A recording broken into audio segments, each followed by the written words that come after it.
औज़ुबिल्लाहिमिनश्शैतानिर्रजीम बिस्मिल्लाहिर्रहमानिर्रहीम अस्सलामु अलैकुम वरहमतुल्लाहि वबरकातुहू। इस उम्मीद और दुआ के साथ कि आप सब खैर व आफियत के साथ होंगे। प्रोग्राम में आपको वेलकम करेंगे, आगाज़ करेंगे और आज हम जानते हैं पाकिस्तान में निगरां काबीना ने हलफ उठा लिया है।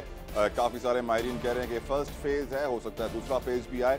वैसे तो निगरां काबीना 10-12 की होती थी, लेकिन इस दफ़ा बड़ी निगरां काबीना सामने आई है जिसके अंदर 16 वजीर जिन्होंने हलफ उठाया है, साथ साथ 3 मुशीर हैं और 6 खुसूसी मुशीर हैं, special advisers to prime minister. जिसमें जो 3 मुशीर हैं उनमें से 2 को मिनिस्टर स्टेटस हासिल है, तो तकरीबन 18 ऐसे लोग होंगे जिनको वजीर का रुतबा हासिल होगा। यकीनन इस काबीना से वाज़ेह हो जाता है कि पाकिस्तान मुस्लिम लीग नून को भी कॉम्पनसेट किया गया है, पाकिस्तान पीपल्स पार्टी को भी कॉम्पनसेट किया गया है। हमें मालूम होना चाहिए कि पाकिस्तान मुस्लिम लीग नून के बड़े खास ब्यूरोक्रेट आहद चीमा साहब, जिन्होंने PTI के दौरे हुकूमत में बड़ी मुश्किलात का भी सामना किया था, उनको भी वजारत दी गई है, मुशीर बनाया गया है विद मिनिस्टर स्टेटस। साथ साथ जलील अब्बास जिलानी साहब किसी तारुफ के मोहताज नहीं, इनका नाम पहले निगरां वजीर आजम के लिए आ रहा था, उनको भी वजीर बनाया गया है, फॉरेन मिनिस्ट्री दी गई है। यकीनन वो फॉरेन रिलेशंस के और इंटरनेशनल रिलेशंस के एक्सपर्ट हैं। इंडिया और अमेरिका दुनिया भर में उन्होंने अपनी खिदमत अंजाम दी हैं। पाकिस्तान के सफीर के तौर पर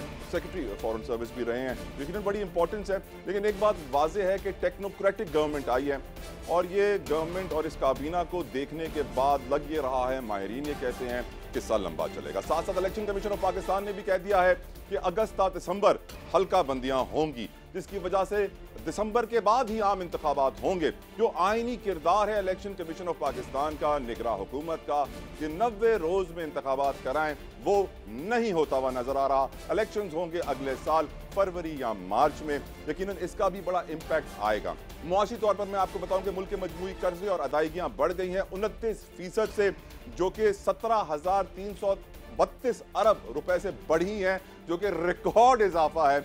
इतने कम वक्त में पिछली हुकूमत में, जो ये 15-16 माह की हुकूमत थी, उसमें इजाफा हुआ है। और इस वक्त कुल हमारे कर्जे और अदायगियां पहुंच गए हैं 77,104 बिलियन पे, 77,104 अरब पे, जो हम सबको देने हर पाकिस्तानी पे 2 लाख से ज़ायद का कर्जा है। यकीनन बहुत सारी मुश्किलात हैं। सियासी मुस्तकबिल मुल्क का क्या होगा? मेरे साथ स्टूडियो में बड़े खास एक मेहमान मौजूद हैं इस वक्त, अमीर जमात इस्लामी हाफिज नईमुर रहमान साहब। बेहद मशकूर, शुक्रगुजार सर, आपने अपना कीमती वक्त हमारे लिए निकाला। पहला सवाल जो पूछना चाहूंगा, क्या आपने मेयर कराची मुर्तज़ा वहाब को एज मेयर कबूल कर लिया है? अगर वो मेयर बनते और जमहूरियत के मुताबिक बनते, कानून के मुताबिक बनते, तो 100 बार कबूल करते। किसी की ज़ात से थोड़ी कोई झगड़ा है। लेकिन चूँकि इस पूरे अमल में जमहूरियत पे शबखून मारा गया, लोगों को गायब किया गया, ख़रीदा गया या उनके ऊपर दबाव डाला गया, और अपने नंबर्स को जो 173 थे वो 192 से के मुकाबले में बढ़ा दिया गया, तो ज़ाहिर है इसको कबूल तो नहीं किया जा सकता। और कब्ज़े को कब्ज़ा ही कहा जाएगा, डाके को डाका ही कहा जाएगा। लेकिन क्या ये कराची वाले कब्जे और डाके के आदी नहीं है सर? हम कराची वालों को तो मालूम है कब्जा कैसे होता है, डाकू कैसे आते हैं, बहुत यूज्ड टू हो गए हैं हम। जी हाँ, लेकिन मुज़ाहमत ज़रूरी है ना। अगर आप मुज़ाहमत नहीं करेंगे, पुरअमन मुज़ाहमत करेंगे, बोलेंगे आप कानून हाथ में ले रहे हैं। नहीं, पुरअमन मुज़ाहमत कानून में उसका रास्ता मौजूद है ना। वो मुज़ाहमत सड़कों पे भी हो सकती है, वो मुज़ाहमत कौंसिल में भी हो सकती है, वो मुज़ाहमत आपकी अदालत में भी हो सकती है, और वो सारे ज़राए जमा। सर, आप डिप्टी मेयर का भी ओहदा कबूल कर सकते थे। नहीं, क्यों कर लेते? बात यह है ना कि आप पहले कब्ज़ा कर लें और कब्ज़ा करने के बाद कहें कि यार एक कमरा ले लो, घर पे कब्ज़ा कर लो और एक कमरा देकर कहो कि यार आपने कबूल क्यों नहीं किया? भाई मेरा घर है, मुझे पूरा घर चाहिए। अगर नाजायज़ तरीके से होता तो कोई मतलब, हमने जायज़ तरीके से अवाम के वोट से नंबर 1 पोजीशन हासिल की, उनसे वोटों में भी कहीं आगे और सीटों में भी कहीं आगे थे, फिर उन्होंने एक एक करके सीटों पर कब्ज़ा किया। इस पूरे अमल से दस्तबरदार हो जाएं, आज बैठ कर बात कर लेंगे, इसमें क्या मसला? सर, आपको ये मालूम है कि सियासत में कब्जा है, बदमाशी है, यकीनन धोखाधही है। ऐसे में आने वाले इलेक्शन में भी आप लड़ेंगे तो फिर यही होगा? नहीं, देखें, आप ये देखें, सियासत में कब्जा है, सही है, जाली वोटर लिस्टें हैं, ठीक है, जाली हल्का बंदियाँ हैं, ठीक है, इलेक्शन कमीशन पोलिटिसाइज्ड है, ठीक है, और बहुत सारे फैक्टर्स हैं। लेकिन उसके बावजूद जमात इस्लामी है ना। हमने तो एक वोट भी धांधली ज़्यादा नहीं डाला ना, एक वोट भी नहीं डाला। तो इतने सब कुछ के बाद, ऑन स्लॉट के बाद, कब्ज़ों के बाद 87 यूनियन कमेटियाँ इस वक्त भी हमारे पास मौजूद हैं और टाउन्स भी 9 मौजूद हैं। तो अगर हम ना होते और सरेंडर कर जाते तो कुछ भी नहीं होता ना, फिर तो कब्ज़ा ही कब्ज़ा होता।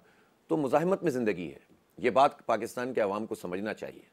हाँ, गलत रास्तों पे ना जाएं, ऐसा काम ना करें कि जो कानून को हाथ में लेने वाला हो, लेकिन मुज़ाहमत तो करनी पड़ेगी वरना बर्बाद हो जाएंगे। लेकिन सर देखिए, अगर आप पाकिस्तान की सियासत का जायज़ा लें तो वही सियासतदान जिन्होंने निगरां हुकूमत को बाइख्तियार किया इलेक्शंस एक्ट में तरमीम लाके, वही सियासतदान जिन्होंने सीसीआई मुश्तरका मफादात काउंसिल में हल्का बंदियों की मंजूरी दी, आज वही सियासतदान कह रहे हैं कि 90 रोज में इलेक्शन होने चाहिए। भाई अगर आपको 90 रोज में इलेक्शन चाहिए थे तो आपने क्यों वो तरमीम की थी, क्यों सीसीआई में मंजूरी दी थी? तो एक दोगलापन, डबल स्टैंडर्ड्स हमारी पॉलिटिक्स में मौजूद है, जिसकी वजह से सियासी तज्जियाकार कहते हैं डर्टी पॉलिटिक्स है पाकिस्तान में। Exactly, तो आप जैसी जमात जो अपने आप को साफ कहती है कि हमारा दामन साफ है, इस डर्टी पॉलिटिक्स में, इस गंदे मैदान में कैसे खेलेगी हुजूर? लेकिन ये मैदान गंदा करने के लिए इनके हवाले तो नहीं कर सकते ना। देखें, सियासत तो बड़ा मोतबर चीज़ का नाम है। सियासत तो नबी करते थे। आप सल्लल्लाहु अलैहि वसल्लम ने फरमाया बनी इसराइल की सियासत बनी इसराइल के अंबिया करते थे।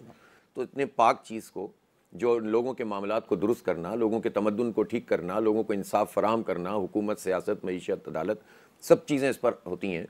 आप उसको इन गंदे लोगों के हवाले करके घर तो नहीं बैठ सकते। यानी आपका इलेक्टोरल प्रोसेस पे अभी भी भरोसा बाकी है? भरोसा ना भी हो तो रास्ता यही है। इसलिए कि आपके ख्याल में दूसरा रास्ता क्या होगा? क्या बंदूक उठाएं? तो एक बंदूक जो इनकलाब लाती है दूसरे बंदूक। लेकिन सर अगर आपको मालूम हो कि खेल में जो रेफरी है वो बाइस्ड है, वो अगली टीम के साथ मिला हुआ है, तो फिर आप खेल क्यों खेलेंगे? मैं तो ये सोचने में मजबूर, मैं तो पीछे हट जाता।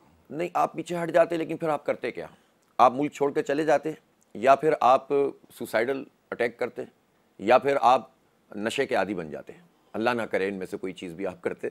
लेकिन एक रास्ता तो यही है ना कि लोग कहें यार ये मुल्क रहने के काबिल नहीं रहा, तो 25 करोड़ लोग तो बाहर नहीं जा सकते। 65% 35 साल तक की उम्र के लोग हैं, यहीं रहना है। दूसरी बात यह है कि आप अपनी दुनिया में मस्त हो जाएं, नशा करना शुरू कर दें, बहुत अवेलेबल है। और तीसरी बात यह है कि आप कहें कि नहीं मैं तो बदला लूँगा और मारना शुरू कर दें। ये तीनों ही रास्ते तबाही के रास्ते हैं।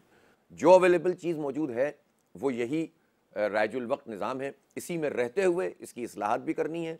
इसको बदलने के लिए अवामी प्रेशर डेवलप करना है, अवाम को साथ मिलाना है। राय अम्मा की हमवारी के साथ जो इनकलाब आता है वो देर पा होता है। राय अम्मा को मुतासिर करके जो आता है। खालिद मकबूल सिद्दीकी साहब से मैं इंटरव्यू कर रहा था, उन्होंने कहा कि आज जमात इस्लामी में भी धड़े बन गए हैं, टुकड़े हो गए हैं। क्या ऐसा है वाकई? वो धड़े की जरा निशानदेही तो कर दें। वो कहते हैं सिराजुल हक ग्रुप अलग है, हाफिज नईमुर रहमान ग्रुप अलग है, अभी ग्रुप्स बन गए हैं। इतने आदी हो गए हैं खालिद भाई धड़ेबंदी के कि उनको हर एक में धड़ेबंदी नजर आती है। भाई जमात इस्लामी एक है, उसके एक अमीर हैं सिराजुल हक साहब, और उनके अंदर ये सलाहियत मौजूद है कि वो अपने टीम के लोगों को बाइख्तियार बनाते हैं। असल में ये लोग पूरी 40 साल जिस तरह से ज़िंदगी इन्होंने गुजारी है ना, तो तसव्वुर भी नहीं कर सकते कि मकामी सतह पर भी कोई आदमी बाइख्तियार होकर काम कर सकता है। तो ये इसलिए इस तरह की बातें करते हैं। और धड़े तो इनके हम जानते हैं, इस तरह से मिलते हैं, इस तरह से टूटते हैं, एक फ़ोन पे बन जाते हैं, एक फ़ोन पे बिखर जाते हैं। तो ऐसे लोगों की बातों की क्या अहमियत दूँ मैं? निगरां काबीना आपके सामने है, इलेक्शन कमीशन ऑफ पाकिस्तान का ऐलान आपके सामने है। उन्होंने भी कह दिया है कि अगस्त ता दिसंबर जो है हल्का बंदियाँ की जाएंगी नहीं, यानी कि इस साल तो इलेक्शन नहीं हो रहे हैं। तो ये आपकी नज़र में? इलेक्शन 90 दिन कराना आइनी जिम्मेदारी है उनकी, आइन में लिखा हुआ है। मसला ये है हमारे यहाँ सूरत हाल ऐसी पैदा कर देते हैं कि एक चीज़ करो तो दूसरी ख़राब हो जाती है। सर खोलो तो सर ढांपो तो पैर खुल जाते हैं, और पैर ढांपो तो सर खुल जाते हैं। ये जो मरदमशुमारी है, ये मरदमशुमारी तो पिछले साल मुकम्मल हो जानी थी। जी हाँ। कोई सवाल ये करे कि मरदमशुमारी नोटिफाई अब क्यों हुई है। दूसरी बात यह है कि मरदमशुमारी में तो बहुत संगीन नौइयत की इस वक्त भी गड़बड़ मौजूद है। 1.5 करोड़ लोगों को कराची के गिना ही नहीं गया है। जो लोग बगलें बजा रहे हैं वो तो ये बताएं ना कि उन्होंने कितनी गिनती में इजाफा करवाया हर हुकूमत में शामिल होकर। ये तो झूठ बोल रहे हैं, धोखा दे रहे हैं लोगों को। इसलिए हम ये समझते हैं कि अब आपने पहले गलत काम किया, उसमें लूप होल्स छोड़े। तो पुरानी मरदमशुमारी पे हल्का बंदियां हो रही हैं सर? नहीं, नई मरदमशुमारी पे। फिर जो ऐलान हुआ ECP के मुताबिक उसमें पुरानी मरदमशुमारी कर नहीं सकते वो। जब नोटिफाई हो गया तो आइन का दूसरा तकाजा है कि नई मरदमशुमारी पे हल्का बंदियां होंगी, वरना पुरानी वाली तो हो चुकी हैं। चलें, वो तो हो चुकी हैं। तो आइन का तकाजा एक ये है कि मरदमशुमारी नोटिफाई होने के बाद पहले हल्का बंदियां होंगी, फिर इलेक्शन होगा। आइन का दूसरा तकाजा ये है कि 90 दिन में इलेक्शन होगा। अब इसका फैसला कौन करेगा? यहाँ तो सुप्रीम कोर्ट भी एक फैसला कर दे, तो किया था ना फैसला सुप्रीम कोर्ट पंजाब का और KP का। सुप्रीम कोर्ट बार के सदर गए हुए थे आबिद जुबैरी साहब, उन्होंने अपील फाइल की थी, दरख्वास्त लगाई थी कि ये जो CCI का फैसला है इसे मुअत्तल किया जाए। और आज उनका स्टेटमेंट आया है आबिद जुबैरी साहब का कि इलेक्शन कमीशन ऑफ पाकिस्तान को बंद हो जाना चाहिए, इलेक्शन कमीशन ऑफ पाकिस्तान ने आइन शिकनी की है। तो सर ऐसा इलेक्शन कमीशन ऑफ पाकिस्तान अगर इलेक्शन कराएगा तो मुतनाज़ ही होगा। तो रास्ता तो फिर भी यही है कि मुकाबला किया जाए। कि रास्ता मालूम भी है कि मुतनाज़े है, लेकिन बावजूद रास्ता चल रहा है। और इसके नतीजे में अवेयरनेस पैदा होती है, उसके नतीजे में एक धारा पैदा होता है। अगर आप ये हालात इसमें छोड़ देंगे तो फिर उन लोगों के हाथ में ये पूरा का पूरा सिस्टम आएगा जो ज़्यादा ख़राब मैनेजमेंट करेंगे।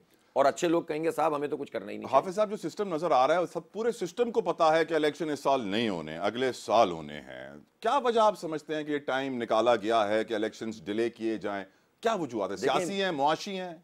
मेरे ख्याल से सियासी ज़्यादा हैं और अपनी मर्ज़ी के नताइज चाहते हैं और अपनी मर्ज़ी के नताइज हासिल करने के लिए कोशिशें कर रहे हैं, लेकिन हर चीज़ अपनी मर्ज़ी के मुताबिक होती नहीं है। नवाज शरीफ साहब की वापसी के लिए रास्ता हमवार हो जाए? मेरी अपनी एक पॉलिटिकल वर्कर की हैसियत से और मैं जो कुछ पाकिस्तान में देखता हूँ कि सियासत जिस तरह से चलती है, तो वो सियासत की बुनियाद पर तो चलती नहीं है। तो मैं समझता हूँ नवाज शरीफ का रास्ता तो बंद हो चुका है, वो दोबारा नहीं आएंगे। बिलावल साहब वज़ीर आज़म कभी नहीं बनेंगे, कभी नहीं बनेंगे, कभी नहीं बनेंगे, नेवर। ये मैं आपको बता रहा हूँ। वजह? सर वजह यह है कि अब तो पीपल्स पार्टी फिजल आउट हो चुकी है ना, ख़त्म हो चुकी है। और जहाँ सिंध में है और सिंध के हालात तो देखिए आप, अभी एक ख़ानदान और 40 वडेरे, और ये वडेरे जब दूसरे वडेरों के साथ मिलकर कभी जीडीए, कभी फंक्शनल, कभी किसी। नवाज शरीफ साहब वज़ीर आज़म बनेंगे? नहीं, नवाज शरीफ साहब नहीं बनेंगे। बिलावल भुट्टो जरदारी भी नहीं बन रहे, नवाज शरीफ भी नहीं। कौन बन रहा है हुजूर? बस वो बनेगा जो जिसके साथ जिसकी सेटिंग ज़्यादा अच्छी होगी। वो एक खातून है ना, बहुत सारा बहन, उन्होंने कहा ना कि रिश्ता लेने आए थे लेकिन छोटी लड़की पसंद आ गई। तो आपको लगता है कि जहां से अनवारुल हक काकड़ साहब का नाम आया था वहीं से ही नए वजीर आजम भी आएंगे? बस जहाँ से भी आया था, कोशिशें तो देखें सब लोग करते हैं, लेकिन हालात हमेशा उसके मुताबिक होते नहीं हैं जिस तरह से लोग चाहते हैं। मेरा ख्याल ये है कि आवाम की राय को अहमियत देनी चाहिए, और आवाम की राय को अगर सप्रेस करके कोई भी नतीजा हासिल करेंगे वो पायदार नहीं होगा। आवाम की राय को आखिरी पर अहमियत कब दी गई हुजूर? फिर भी वैसे कब दी गई? नहीं दी जाती, कभी नहीं दी। और इसीलिए तो 76 साल में ये हाल हुआ है ना। जब आवाम की राय को अहमियत दोगे तो हाल बेहतर होना शुरू हो जाएगा, लेकिन वो तो पसंद नापसंद होती है ना। तो आने वाले इलेक्शंस में आप पार्टिसिपेट करेंगे, कैंपेन भरपूर चलाएंगे सर, लीड करेंगे, और आप उसको तवक्को रखते हैं कि आप जीतेंगे? 100% कैंपेन चलाएंगे, बेहतरीन लड़ाई लड़ेंगे, हर महाज पर मुकाबला करेंगे, और अल्लाह ने चाहा तो बहुत अच्छा रिजल्ट लेंगे। आमीन। लेकिन मैं सर ये सोचने पर मजबूर हूं कि आपके अंदर इस वक्त तक भी इतना कॉन्फिडेंस, इतना ऑप्टिमिज्म कहां से आ रहा है कि हम जीतेंगे? जबकि मेयर के इलेक्शन में आपके साथ जो हुआ, तो बहुत सारी सियासी जमातें, मैं कहता हूँ, छोड़ के चली जाती सियासत को। बहुत सारे लोग सियासत को खैर बात कह देते, यार इससे ज्यादा बुरा हमारे साथ और क्या हो सकता है। असल में बात यही है ना, ये चाहते भी यही है कि जो सही लोग हों वो इसी तरह छोड़कर चले जाएं, और वो इनके लिए हम रास्ता नहीं छोड़ेंगे। और मैं आपको एक और बात बता रहा हूँ, हमने अभी तक गिव अप नहीं किया है। ये मेयर भी ये मैं आपको बता रहा हूँ, अदालतों में मौजूद हैं और हालात यकसा नहीं रहते। अभी आगे आगे देखिए होता है क्या। जब बहुत ज़बरदस्त तरीके से पीपल्स पार्टी की सेटिंग चल रही थी ना, उस वक्त भी मैं रिकॉर्ड पर हूँ, मैंने कहा था कि अब इनके बुरे दिन भी आने वाले हैं, और आ चुके हैं। पर नवाज शरीफ साहब की तो सेटिंग बड़ी अच्छी चल रही है हुजूर, उनके बुरे दिन क्यों आएंगे? उनका तो मौका है वजीर आज़म। मेरा ख्याल है भाई, मैं तो कोई वो थोड़ी क्यों समझ रहे हैं कि वो नहीं बनेंगे? क्या वजह हो सकती है? उनकी तो परफॉर्मेंस इतनी बुरी नहीं है जितनी पीपल्स पार्टी की सिंध में है। वहां तो मोटरवे सही बने हुए हैं सर। नहीं, तो मैंने तो आपको बताया ना कि जब घर में 2 रिश्ते हों तो छोटी वाली को पसंद कर लिया। आपको क्या मसला? अच्छा, तो आप ये कहना चाह रहे हैं कि शहबाज शरीफ साहब जो हैं, छोटे भाई छोटे मियां साहब के ऊपर ज्यादा भरोसा और एतमाद है। लेकिन देखें, मैं फिर अगेन ये बात कह रहा हूं कि जो सोचा जाता है जरूरी नहीं है कि हालात उसी के मुताबिक ढलें। बहुत चीज़ें बदलना शुरू हो जाती हैं। इंटरनेशनल चीज़ें होती हैं, लोकल पॉलिटिक्स होती है, सोसाइटीज़ के इशूज़ होते हैं, पब्लिक पल्स होती है। निगरां काबीना हुजूर कैसी लगी आपको? निगरां काबीना बस जैसी भी है चलेगी, काम करेगी। मतलब ये बात ये है कि फिर सोचना चाहिए ना, निगरां सेटअप का काम क्या है? इलेक्शन कराए और जो 2-3 महीने हैं ये अच्छे तरीके से गुजारे। अब अगर निगरां सेटअप को बाकायदा सेटअप बनाने की बात हो रही हो तो फिर जाहिर है कि वो बाकायदा इंतज़ाम किया जाता है। हमारे यहाँ तो ये वैसे भी कोई इतना नॉर्म्स तो है नहीं, हर एक को एडजस्ट करने के लिए हर एक को ले लिया जाता है, और जब हर एक को ले लिया जाता है तो हर एक के खर्चे भी होते हैं, हर एक के अल्ले तलल्ले भी होते हैं, यशे भी होती हैं, गाड़ियाँ भी होती हैं, और इसका सब बोझ बर्दाश्त करते हैं हम लोग। हमारे बारे में तो ये कहा जाता है आवाम पर कि IMF का प्रेशर है, IMF की बात नहीं मानेंगे तो कहाँ जाएंगे? भाई IMF तुम्हें यह नहीं कहता कि तुम जागीरों पर टैक्स लगाओ जिनकी जागीरें 50 एकड़ से ज़्यादा की हैं, जो कि 50 एकड़ से ज़्यादा जागीरों वाले लोग सिर्फ 4% हैं, ठीक है? बाकी 96% लोगों के पास 50 एकड़ से कम ज़री ज़मीन है, लेकिन ये सिर्फ 4% लोग ज़्यादातर ज़मीन के ऊपर काबिज हैं, और इन्होंने सब मिलकर पूरे साल में जो टैक्स जमा कराया वो 4 अरब रुपए है। जो सैलरीड लोग हैं ना, सैलरीड लोग जो बेचारे जिनको जॉब सरकार में मिल गई, और ज़्यादातर वो लोग जो प्राइवेट सेक्टर में काम कर रहे हैं जिनकी सैलरी डिटेक्ट हो जाती है, वो 300 अरब रुपए जमा कराते हैं। ठीक हुजूर, इकोनॉमी को तफसीलन डिस्कस करूंगा मैं ब्रेक के बाद। ब्रेक पे जाने से पहले आखिरी सवाल पूछ लें, जमाते इस्लामी की सेटिंग कब होगी? कब जमाते इस्लामी पावर में? जमात इस्लामी की आवाम से सेटिंग है, और आप ये देख रहे हैं कि हमने बहुत मुश्किल दौर गुजारा है। हमें ज़ाहिर है इसमें हमारी भी शॉर्ट कमिंग्स होंगी, हम बहुत इत्तेहादों में जाते रहे, हम अपने स्लोगन पे अपने कुछ करें ना हुजूर, राब्ते कायम करें, नई सेटिंग बनाएं। आवाम से राब्ता है, आवाम के साथ राब्ता होता है तो सारे राब्ते ठीक हो जाते हैं। एक ब्रेक लेने दीजिए मुझे, ब्रेक लेते हैं, ब्रेक के बाद डिस्कशन करेंगे इकोनॉमी के ऊपर, सोसाइटी के ऊपर हमारे साथ। और ये देखते रहिए सियासी शतरंज हाफिज नईम उर रहमान साहब के साथ हमारे साथ।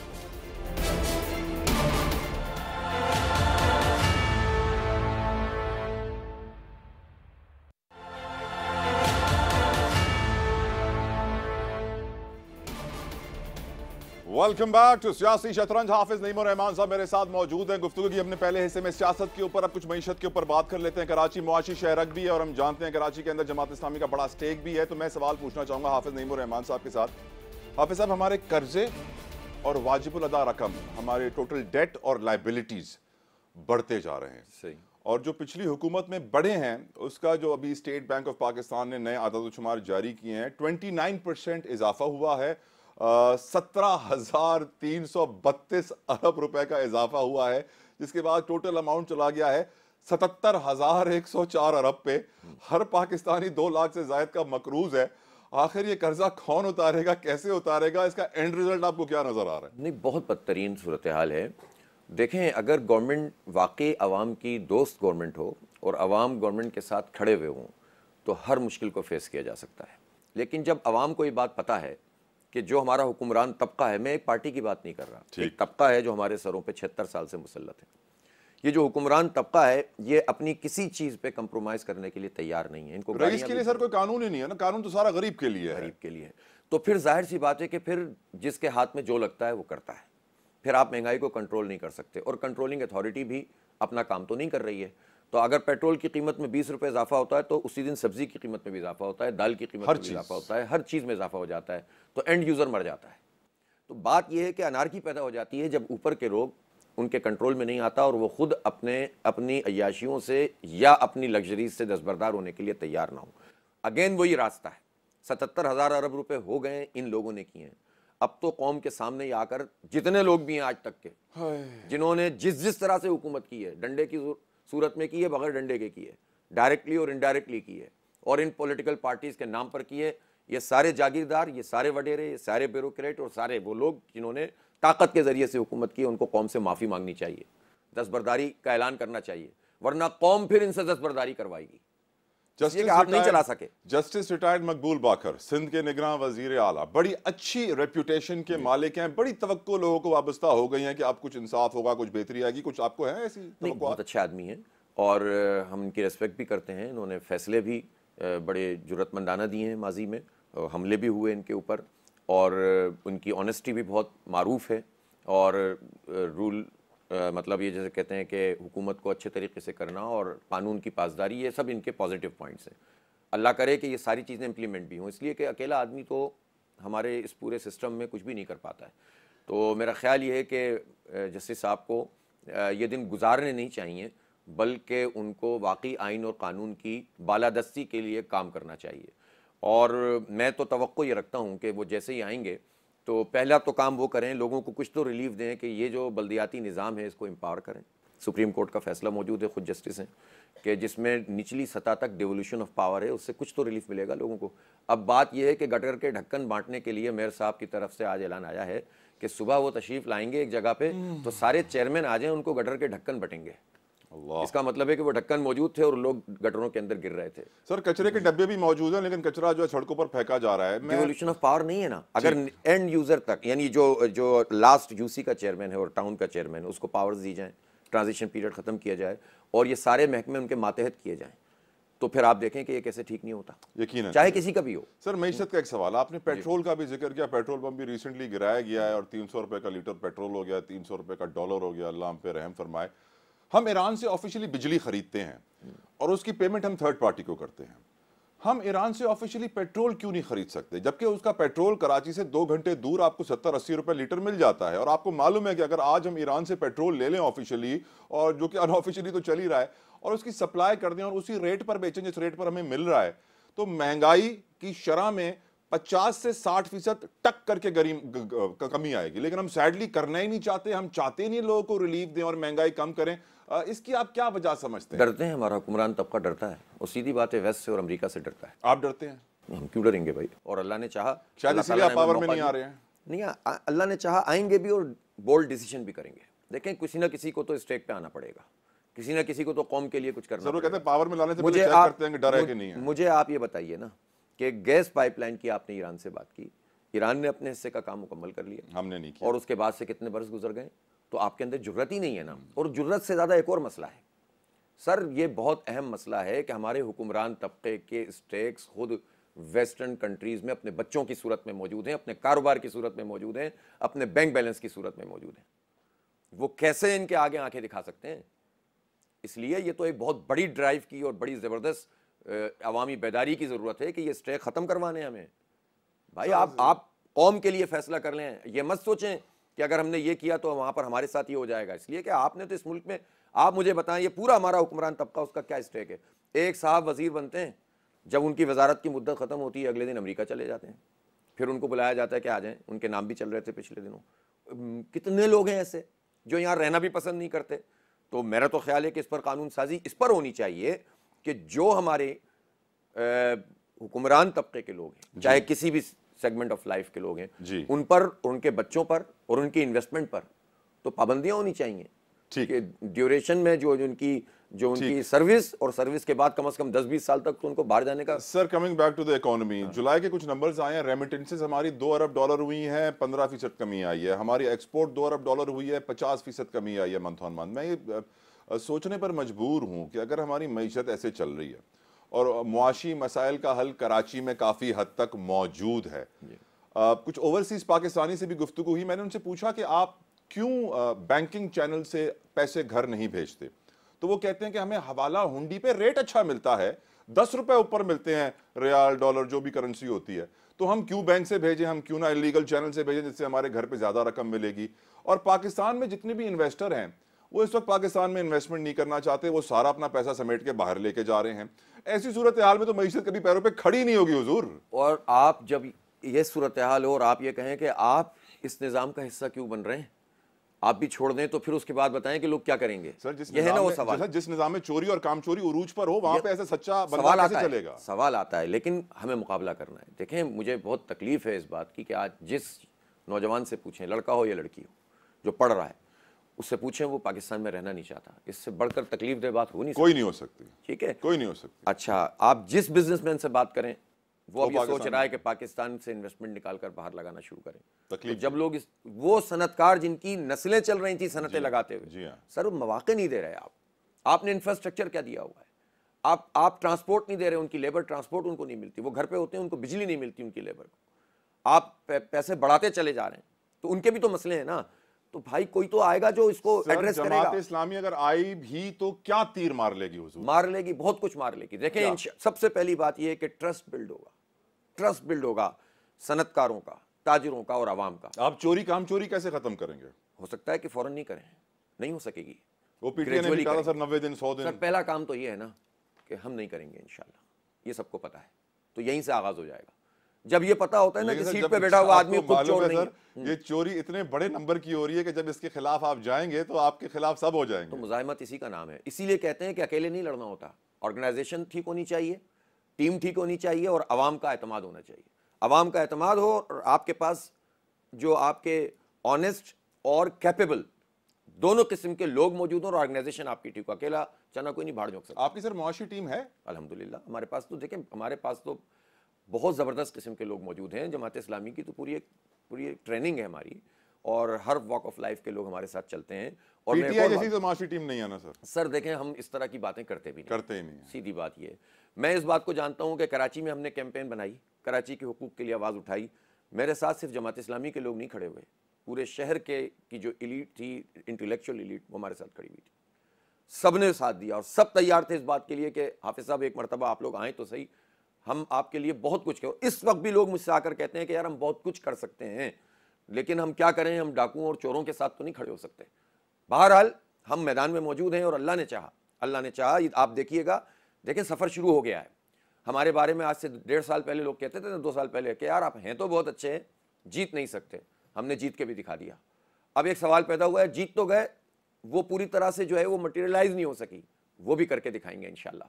और आप ये देखिएगा ये सफर सिर्फ समंदर तक नहीं रहेगा, ये पहाड़ों पे और चढ़ेगा। हुजूर, जो पीटीआई के ऊपर इस वक्त मुश्किलात का दौर आ गया है, क्या ये आपके लिए एक ब्लेसिंग इन डिस्गाइज है कि आप इससे फायदा नहीं उठा सकते? आप उनका वोट बैंक भी ले सकते हैं, उनकी लीडरान भी ले सकते हैं, क्यों नहीं ले रहे? हमारी मेंटेलिटी ये नहीं है कि किसी की परेशानी में जो है ना हम कोई अपॉर्चुनिस्ट बनकर सामने आए। हम ये नहीं करेंगे, हम आवाम के सामने खड़े होंगे। सर, एक ब्रेक का मुझे कहा जा रहा है, so sorry to interrupt. Break लेते हैं, ब्रेक के बाद सोसाइटी डिस्कस करना चाहूंगा मैं हाफिज नईमुर रहमान साहब से। स्पेशली हमारे मुल्क में स्ट्रीट क्राइम बढ़ रहा है, हमारे मुल्क में ऐसे ऐसे अफसोसनाक वाकयात रूनुमा हो रहे हैं कि रोंगटे खड़े हो जाते हैं, दिल लरज उठता है, आंखें भर आती हैं, लेकिन फिर भी हम बदल नहीं रहे। ब्रेक लीजिए।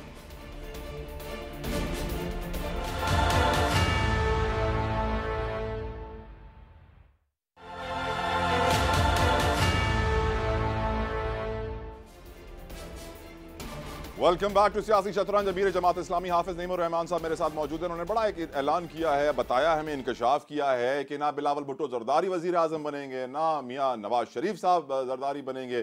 जो रिश्ता लेने आया है उसको शायद छोटी बहन ज्यादा पसंद आ रही है, इन्होंने बताया। खैर, अब ब्रेक में जाने से पहले मैंने आपको सर इंटरप्ट किया था और आपसे सवाल पूछा था कि पीटीआई के कुछ गायब से होने से आपके पास एक बड़ी अपॉर्चुनिटी है। प्लीज कंप्लीट कीजिए अपनी बात। नहीं, मैंने कहा ना कि हम कोई अपॉर्चुनिस्ट बनकर सामने नहीं आना चाहते, और अब हम आवाम को भी ये मैसेज नहीं देना चाहते या किसी भी पार्टी के फॉलोअर को कि भाई किसी के साथ बुरा वक्त है तो आओ हमारे साथ आ जाओ।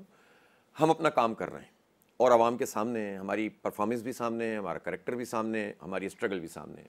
अब चाहे वो नून लीग का आदमी हो या पीटीआई का हो या पीपल्स पार्टी का, अगर इन पार्टियों से में उसके लिए रास्ता नहीं है तो उनके लिए एक ही रास्ता है कि वो जमात इस्लामी के साथ खड़े हों।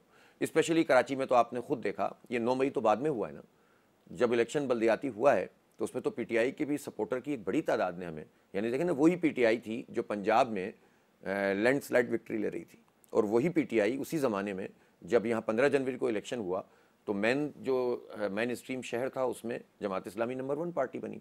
तो इसलिए हम ये समझते हैं कि लोगों को नज़र आता है, हाँ, जब आपके पास चॉइसेस में अच्छे लोग होते ही नहीं है तो लोग मायूस होकर घर बैठ जाते हैं। ठीक, तो मैं ऐसे लोगों से कि मैं ज़रूर कहना चाहता हूँ, ये तो मैं नहीं कहता कि हम किसी की यानी कि बुरे हाल हो गए तो आप मफाद उठाना शुरू कर दें, लेकिन मैं मैसेज ज़रूर देना चाहता हूँ कि पाकिस्तान के लोगों के पास जमात इस्लामी की सूरत में ऑप्शन मौजूद है, उस ऑप्शन को वो ज़रूर अवेल करें। अल्लाह ने चाहा हम उनको इस तरह से रुसवा नहीं होने दें। राइट। अच्छा, एक इल्ज़ाम आपके ऊपर लगता है, मैं चाहूँगा आप उसको एक्सप्लेनेशन दें मुझे, कि आप लोगों के पास एक्सट्रीमिस्ट एलिमेंट्स के लिए एक नरम गोशा है दिल में और आप खुल के उनकी मुखालिफत नहीं करते। क्या है ऐसा? नहीं, क्यों होगा?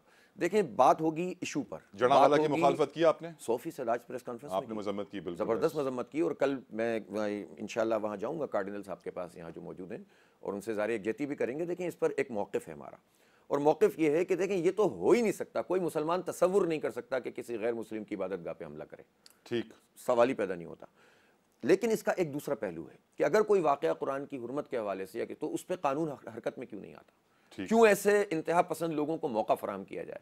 और मैं आपको एक बात बता दूं, इन इंतहा पसंद लोगों में हो सकता है कुछ बेवकूफ़ किस्म के लोग भी हों, लेकिन जो इनको चलाने वाले होते हैं उनके डांडे सिर्फ पाकिस्तान में नहीं, पाकिस्तान से बाहर ये पूरी सोची समझी साजिश है, इस्लामोफोबिया को फैलाना है, इस्लाम की शक्ल को बिगाड़ने की कोशिश की जा रही है। अल्लाह ताला लेकिन एक बात तो बताएं मुझे कि ये इंशाल्लाह हम इससे निकल आएंगे, और अल्लाह ने चाहा तो ये गिरजे वाले मसले। और आप टीटीपी दाइश की भी मजम्मत करते हैं? बिल्कुल, जाहिर सी बात है कि देखें, बम धमाके, इंसानों को मारना, कत्लेआम करना, हम कैसे उसको करेंगे? लेकिन एक बात सुनिए, मैं ये ज़रूर चाहता हूँ कि मीडिया को भी पूरी बात करनी चाहिए। अभी पिछले दिनों नागालैंड जी भारत में मसीही खवातीन को बरहना करके इन्होंने जुलूस निकाला।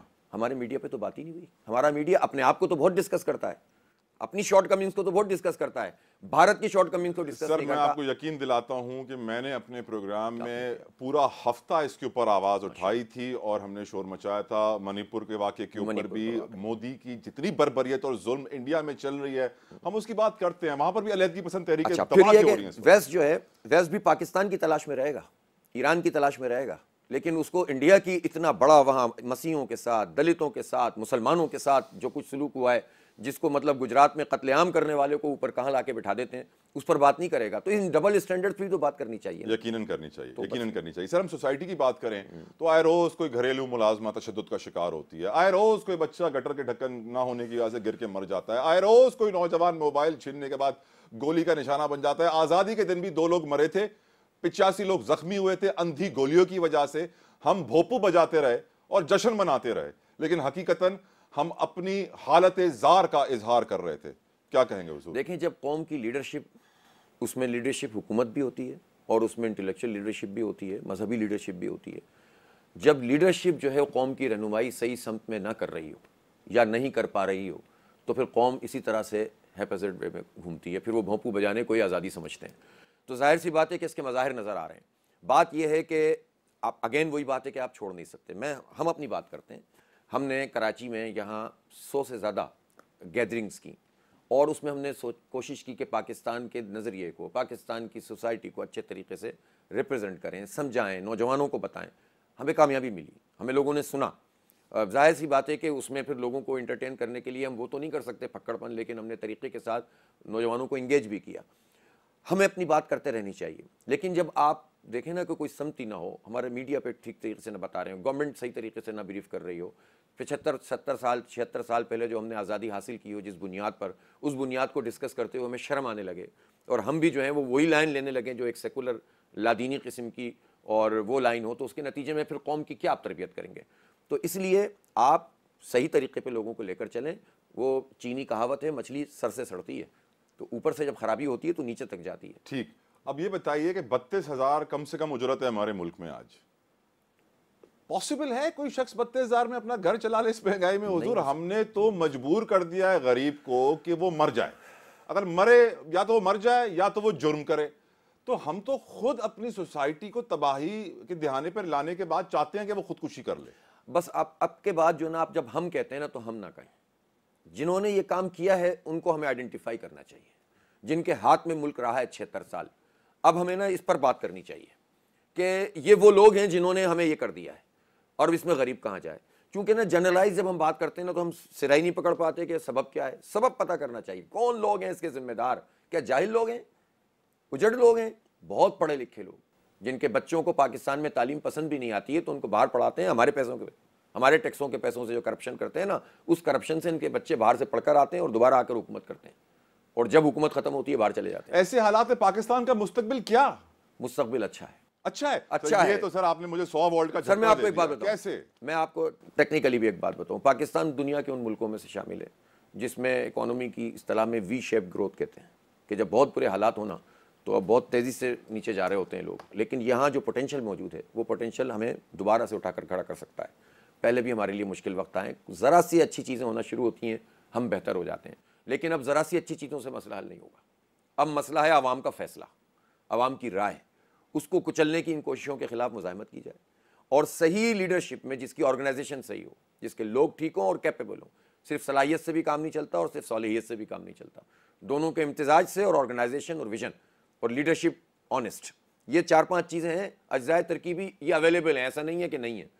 आइए आप हमारे साथ चलिए, अल्लाह ने चाहा तो हम इस कौम को निकालेंगे इस गर्दाब से इंशाल्लाह। लेकिन हुजूर, अब एज अ पाकिस्तानी मैं ये सोचने पर मजबूर हूँ कि जो जमात कभी ताकत में आई नहीं वो अब कैसे आएगी? ये तो दुनिया में ऐसे ही होता है, हमेशा ही आप ऑपोजिशन में हर रहेंगे। उरूज को जवाल होता है और हर छोटी चीज़ बड़ी बन जाती है, ये तो लोगों का फैसला होता है। आप सबसे पुरानी जमात है पाकिस्तान की, ठीक है, लेकिन सैडली आपको वो पोजीशन क्यों नहीं दी जाती? अच्छा देखें, ये क्या सवाल सच बोलने की सजा है? हो सकता है, हमारी भी गलती हो सकती है, हम भी इंसान हैं, हमारी भी गलती हो सकती है। और हमने एक दफ़ा तज्जिया किया कि हमारे पूरे सिस्टम का मसला है, जागीरदाराना निज़ाम का मसला है, वडेरा शाही सिस्टम का मसला है, ताकतवरों की ताकत का मसला है, इंटरनेशनल इन्वॉल्वमेंट है, सब कुछ है। लेकिन इसके बावजूद ये भी तो हो सकता है कि हम कम्युनिकेशन में कोई कमी हो तो हमें लगा कि है। नहीं, मेरे प्रोड्यूसर साहब ने मुझे बताया है कि आप मकबूलियत की तो बड़ी कोशिश कर रहे हैं पर आप कबूलियत की कोशिश बहुत कम कर रहे हैं। वोट किसने डाले थे? ये वोट किसने डाले थे? कराची के अवाम ने डाले। वो तो आप मकबूल हो गए, मकबूल नहीं हुए। कबूलियत आप जिसकी कबूलियत की बात कर रहे हैं, अवाम अगर किसी के साथ खड़े हो जाएं तो बहुत ज़्यादा दिन तक जो है ना वो कबूलियत भी दूर नहीं रहती है, वो भी हो जाती है। मुल्क में सर, अब आखिरी सवाल आपसे ये है कि इलेक्शंस आप साफ शफाफ होते हुए देख रहे हैं, वोटर टर्नआउट अच्छा होगा, अवाम को अब अपने वोट की ताकत का एहसास है, और क्या आप इल्हाक करने वाले हैं, कोई इत्तेहाद करने वाले हैं, या फिर सोलो फ्लाइट होगी?